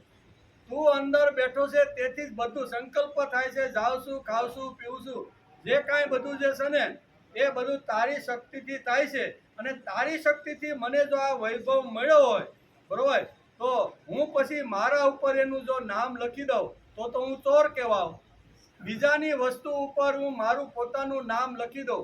બહુ સરસ મજાનો આર્ટિકલ આવ્યો હોય સરસ મજાનો લેખ આવ્યો હોય અને એ લેખમાં એ કવિએ પોતાનું નામ નીચે લખ્યું હોય, હવે એ ભૂંસી અને હું મારું નામ લખી દઉં તો હું ચોર કહેવાઉં કે નહીં? હવે મહેનત બીજાએ કરી છે, આર્ટિકલ બીજાએ લખ્યો છે, સારા સંસ્કારોની વિચારો એને બીજાએ લખ્યા છે અને એની નીચે નામ ભુવાડી અને મારું જો નામ લખી દઉં તો હું કેવો કહેવાઉં? ચોર જ કહેવાનું. બીજાની વસ્તુ મારા નામે કરી લેવી ને એ ચોર છે કે નહીં? તો આજે સમાજમાં ઘણા બધા આવા ચોરો થયા છે. ઘણા બધા ચોરો એવા છે કે પાંડુરંગ શાસ્ત્રીની જે કાંઈ વિચારધારા છે એના જે કાંઈ ભાવગીતો છે ને એ ભાવગીતોની અંદર એકાદ બે કડીનો ફેર કરી અને પછી નીચે પોતાનું નામ લખી નાખે. આ બધા કેવા છે? ચોર છે. આવા ચોર સમાજમાં ઘણા બધા આટા મારે છે. તેથી ભગવાન કહે છે સંકલ્પ તારો, શક્તિ તારી, અને તારે લીધે તો હું હરું છું ફરું છું. ના સંકલ્પ કરવા વાળો પણ ભગવાન જ છે. આમ સંકલ્પ તારો, શક્તિ તારી, સાધન પણ તારા, તો પછી જે કર્મ થયું તેના પર મારું નામ કેવી રીતે આવે? આ સમજણ જ્ઞાનથી આવે છે. તેથી જ્ઞાનથી ભગવાનને કર્મ સોંપવા જોઈએ, સોંપાય છે. આ સંન્યાસ જ્ઞાનથી આવ્યો કહેવાય. બીજો રસ્તો છે ભક્તિથી ભગવાનને કર્મ સોંપવાનો. બે રસ્તા ભગવાને બતાવ્યા છે કે ભક્તિથી ભગવાનને કર્મ સોંપવાના છે. ભગવાન મને કર્મ ઉપર બહુ જ પ્રેમ છે. ભગવાન મારે કર્મ કરવું છે પણ તારા માટે જ કર્મ કરવું છે. કર્મ તો કરવું છે, કર્મ કર્યા વગર કોઈ માણસ રહી શકવાનો નથી. અહીંયા આપણા ઉપનિષદ કે છે ને, ઈશાવાસ્ય ઉપનિષદનો બીજો મંત્ર ખોલો તો ઈશાવાસ્ય ઉપનિષદના બીજા મંત્રમાં અહીંયા ઋષિઓએ લખ્યું છે. શું લખ્યું છે? પૂર્વન્નેવેહ કર્માણિ જીજીવિશેષતાં સમાહ એવં તયિ નાન્યથે કર્મ ન કર્મ લિપ્યતે નરે. આ ઉપનિષદ વાંચી તો ઉપનિષદની અંદર પણ લખ્યું છે પૂર્વન્નેવેહ કર્માણિ જીજીવિશેષતાં સમાહ એવં તયિ નાન્યથેસ્તિ ન કર્મ લિપ્યતે નરે. એટલું જબરજસ્ત ઉપનિષદે આની અંદર જ્ઞાન પૂર્યું છે. ઉપનિષદ આપણે કહે છે પૂર્વન્નેવેહ કર્માણિ, માણસે 100 વર્ષ સુધી કર્મ કરતા કરતા જીવવાનું છે. કર્મનો ત્યાગ કરવાનો નથી. આપણને એમ થાય છે કે છોકરાએ 60 વર્ષ પછી તો નિવૃત્તિ આપી દીધી છે, હવે તો કર્મ ત્યાગ કરો.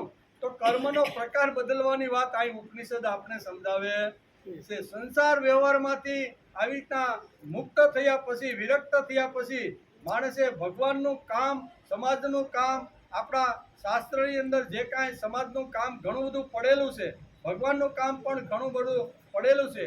તો કામનો પ્રકાર બદલવાનો. ના ના, કેમ બાપા કેમ છો? બસ છોકરા સારી રીતે ધંધે ચડી ગયા છે, ધંધો બહુ સારો છે, અને કીધું બાપા હવે તમારે ઓફિસે આવવાનું નથી. તો શું કરો છો? તો કે બાકડા ઉપર બેઠો છું અને બીડી ફૂંકતો સમાજને બધાને જોઈ રહ્યો છું. આ કરવાનું નથી. અત્યાર સુધી કદાચ તે કુટુંબનું, પરિવાર માટે તું ઘસાણું હશે, કામ કર્યું છે, પણ હવે તારે કામનો પ્રકાર બદલી નાખવાનો. અત્યાર સુધી દીકરાઓ માટે હતો, પુત્ર માટે હતો, ધંધા માટે હતો, નોકરી માટે હતો, અને હવે હું ભગવાન માટે મારે કામ કરવાનું. આ કામનો પ્રકાર બદલવાનું આ ઉપનિષદ. પૂર્વન્નેવેહ કર્માણિ જીજી વિશે તો મારે 100 વર્ષ સુધી હસતા રમતા કિલોલ કરતા જીવવાનું છે, પણ કામનો ધીમે ધીમે ધીમે જેમ ઉંમર થાય ને એમ કામનો પ્રકાર મારે બદલવાનો છે. કામ નહીં તો છોકરા તો કે બાપા હવે તમારી કાંઈ ઓફિસે કે ગાડી ઉપર આવીને બેસવાની જરૂર નથી, પણ તો આપણે બીડી ફૂંકવાની, પોત્રને ખાલી રમાડતા હિંચકા ઉપર બેસવાનું, કે ગામ ગપાટા મારી અને આખી પંચાયત લોકોની કરીને સમયને બરબાદ કરવાનો. સમયને બરબાદ કરવાનો નથી. મજબૂત કર્મ માણસે એકઠું કરવું. તે ત્યાં કર્મની વાત કરીને કે આપણા હાથની અંદર બે જ વાતો છે, કર્મ અને કર્મફળ.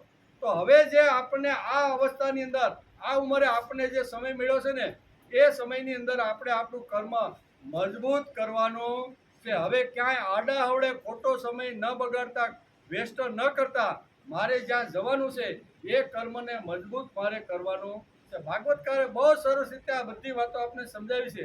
ઈશાવાસ્ય ઉપનિષદમાં પણ કહે છે કે પૂર્વન્નેવેહ કર્માણિ જીજી વિશેષતાં સમાહ એવં તયિ નાન્ય. કામ કરતા કરતા તારે 100 વર્ષ પૂરા કરવાના છે. કામ છોડવાનું નથી. અત્યાર સુધી કુટુંબનું કામ હતું. પહેલા શરૂઆતમાં 25 વર્ષ વિદ્યા કમાવાનું કામ હતું, જ્ઞાનની ઉપાસના, સરસ્વતીની ઉપાસના, એ મારું કામ હતું. બરોબર ને? તો એ કામ મેં સારી રીતે 25 વર્ષ સુધી કર્યું અને પછી કામનો પ્રકાર બદલી અને સંસારમાં જોડાયો, તેથી મારું કામ બદલી ગયું. હવે મેં જે અભ્યાસ જ્ઞાન કે જે કાંઈ હતી બદલી અને હવે મારે કુટુંબ માટે કામ કરવાનું છે, ધંધા માટે કામ કરવાનું છે, નોકરી માટે કામ કરવાનું છે. જે બાળકો થાય એને સંસ્કારો મળે, ભણે, એના માટે મારે કમાવું. આ બધું બદલી ગયો. 25 વર્ષ સુધી બ્રહ્મચર્ય શ્રમનું વ્રત પાળીને વિદ્યાની ઉપાસના કરવાની હતી. એ કામ મેં કર્યું. હવે મારો કામનો પ્રકાર બદલો એટલે હું ગૃહસ્થી થયો. ગૃહસ્થીમાં મારે ઘણી બધી મોટી જવાબદારીઓ આવે છે. દીકરાઓની આવે છે, વયોવૃદ્ધ થયેલા બાપની પણ આવે છે. આ બધી જવાબદારી મારે નિભાવવાની છે. એટલે કામનો પ્રકાર બદલી ઘરમાંથી 8 વાગે થેલો ખંભામાં નાખી અને માણસે રૂપિયા બનાવવાનો અથવા ધંધો કરવાનો માણસે પ્રયત્ન કરી લેવો. દુનિયામાં જેટલા પૈસા છે ને એ મારા ઘરમાં આવવા જોઈએ. આવી વૃત્તિથી સવારે માણસ ઘરમાંથી ડગલું જ્યારે ઉમરામાંથી બહાર નીકળે ને ત્યારે આવો થનગણાટ એના જીવનમાં હોવો જોઈએ. અને આમ કરતા કરતા ઘણું બધું ધન સંપત્તિ મળી, બધી રીતે સારી રીતે થયા અને 50 વર્ષની ઉંમર થઈને એટલે પાછો કામનો પ્રકાર બદલી નાખવાનો છે. પહેલા ભણવાનો, બીજો ગૃહસ્થ ચલાવવાનો અને ત્રીજો છે વાનપ્રસ્થ. એટલે કે આપણે અત્યારે જે બેઠા છીએ ને એ આપણો અત્યારે કાળ ચાલી રહ્યો છે. વાનપ્રસ્થ થયા પછી મારે 25% ઘરની અંદર ધ્યાન આપવાનું અને 75% મારે પ્રભુનું જે કાર્ય છે, સમાજની સારી પ્રવૃત્તિઓ થતી હોય તો એ સારી પ્રવૃત્તિમાં મારે ભાગ લેવાનો, ભગવાનનું કામ કરવાનું. એમ કરતાં કરતાં 75 વર્ષ મારે પૂરા કરવાના છે. 75 વર્ષ પૂરા થઈ જાય, 76માં વર્ષ પૂરું શરૂ થાય તો સંપૂર્ણ સંન્યાસ, સમ્યક કામ્યાનામ કર્મણા ન્યાસમ, એમ જેમ ભગવાને ગીતામાં કીધું ને કે હવે તારે કોઈ પણ ઘરની, વ્યવહારની, સમાજની કોઈ પણ ચિંતા કર્યા વગર તારો હવે સુરત ધીમે ધીમે આત્માનો છે. બરોબર ને? તેથી જ્યાં જવાનું છે એની પૂર્ણ તૈયારી કરી લેવાની. આ કામ કરવાના છે. ત્યાં કહે છે ને કે ભક્તિથી ભગવાનને કર્મ આપી શકાય છે, બીજું જ્ઞાનથી પણ આપી શકાય છે. બીજો રસ્તો ભક્તિથી ભગવાનને કર્મ સોંપવાના છે. ભગવાન મને કર્મ ઉપર બહુ જ પ્રેમ છે. ભગવાન મારે કર્મ કરવું છે પણ તારા માટે જ કરવું. કર્મ ઉપર તો પ્રેમ છે પણ હવે તારા માટે કર્મ કરવાનું. શંકરાચાર્ય પણ કહે છે કે જનની જનનમ યાતુ મમવે, કે હે ભગવાન તમે મને આ પૃથ્વી પર વારંવાર તમે મને માનવનો જન્મ આપો. મારે મોક્ષ જોઈતો, મોક્ષ માગતા નથી પણ જનનમ જનની યાતુ મમવે.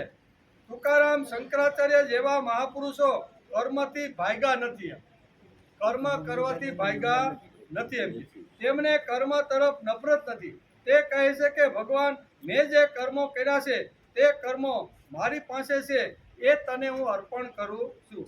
આ કર્મ જ મારી પૂંજી છે અને આ કર્મ જ મારી મૂડી છે. શું છે? આપણે જે કાંઈ સત્કર્મ કરીએ ને એ જ આપણી મૂડી છે, આપણી મૂડી છે. મારી પાસે બીજું કંઈ સાધન નથી. હું ઝાડ પરથી ફૂલ તોડું છું અને તને ચડાવું છું, એમાં કાંઈ બહુ મોટી વાત નથી. એમ કે પણ ફૂલ ખીલવ્યું કોણે, ફૂલમાં સુગંધ ભરી કોણે, તેમાં મારું કંઈ જ કર્તૃત્વ નથી.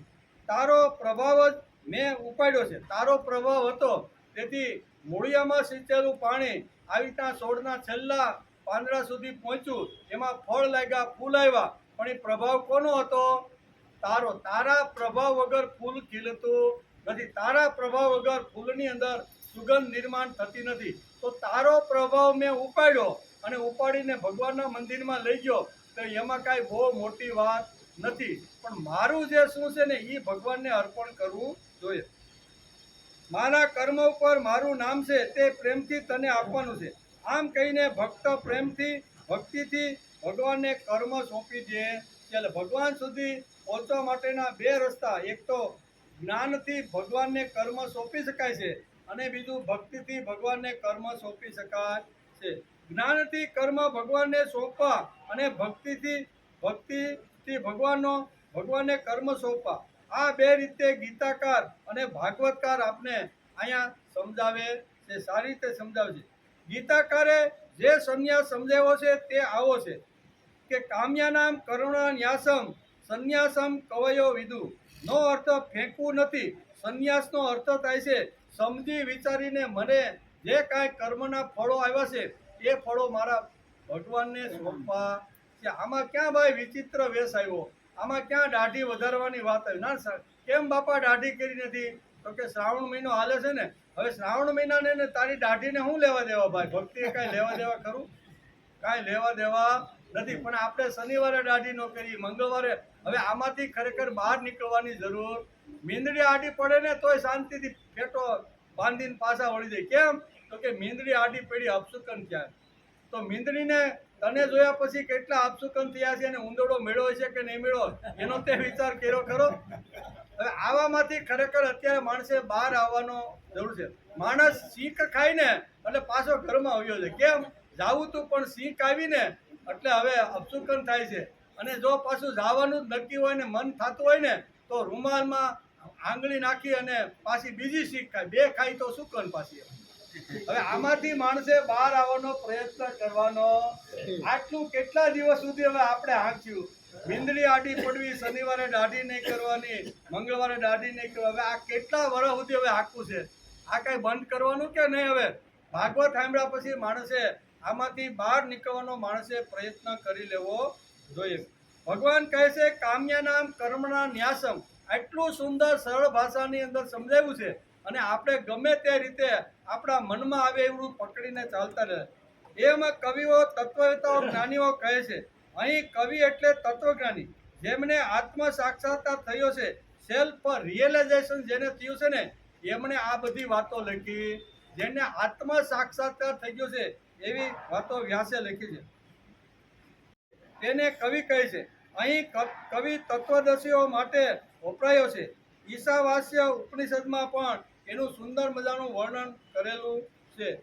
સર્વદ્રષ્ટા, સર્વજ્ઞ, મને જ્ઞાન સ્વરૂપ, સર્વોપરી વિદ્યમાન અને સર્વનિયંતા, સ્વેચ્છાથી પ્રગટ થવાળા, અનાદિકાળથી બધા પ્રાણીઓના કર્મ અનુસાર યથાયોગ્ય સંપૂર્ણ પદાર્થોની રચના કરે છે. વિભૂતિ યોગમાં ભગવાને આશ્રમમાં સંન્યાસ અને વર્ણોમાં બ્રાહ્મણ મારી જ વિભૂતિ છે એવો ભાર દઈને આ શ્લોકની અંદર ભાગવતકાર વેદવ્યાસે લખ્યું છે. અને ભગવાન પણ પોતાની વિભૂતિની અંદર સંન્યાસ અને બ્રાહ્મણ આ બે મહાપુરુષોને યાદ કરેલા છે. આ બે મહાપુરુષોનું કેટલું વજન હશે ને એ ભાગવતકાર વેદવ્યાસને પણ ખબર હતી.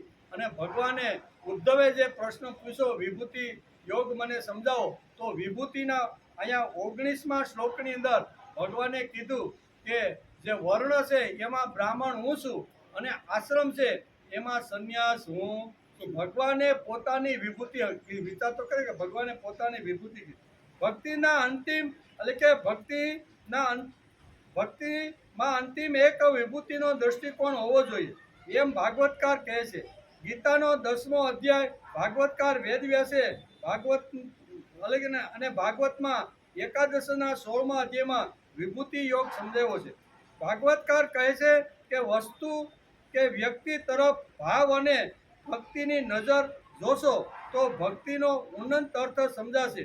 ભોગ દર્શન કે વિભૂતિ દર્શન, કોઈ પણ વસ્તુ મળી એ મારા ભોગ માટે છે કે વિભૂતિ એટલે કે ભગવાનના દર્શન માટે છે. આ દ્રષ્ટિકોણ આખા અધ્યાયની અંદર ભાગવતકાર બહુ સમજાવે છે. ટાઈમ આપણો થઈ ગયો છે. 19 શ્લોક સુધી આજે આપણે લીધા. આવતીકાલે આપણે આવવાનું છે. શુક્રવાર સુધી અહીં બધું ચાલુ જ છે, બરોબર ને? હમણાં કાંઈ ઓફિસમાંથી આપણે વાત થઈ હતી એટલે આવતીકાલે આપણે આવશું ત્યારે 20મા એક એક વિભૂતિ ઉદ્ધવને સમજાવે છે એનો વિચાર આપણે આવતીકાલે. દેવમ પંચચાણોરમર્દનમ દેવકી પરમાનંદમ કૃષ્ણં વંદે જગદ્ગુરુ. ગુરુર્બ્રહ્મા ગુરુ વિષ્ણુ ગુરુદેવો મહેશ્વર. ગુરુ સાક્ષાત પરબ્રહ્મ તસ્મૈ શ્રી ગુરવે નમઃ. નારાયણં નમસ્કૃત્યં નરં દેવ નરોત્તમં व्यासं ततो जयमुदीरये।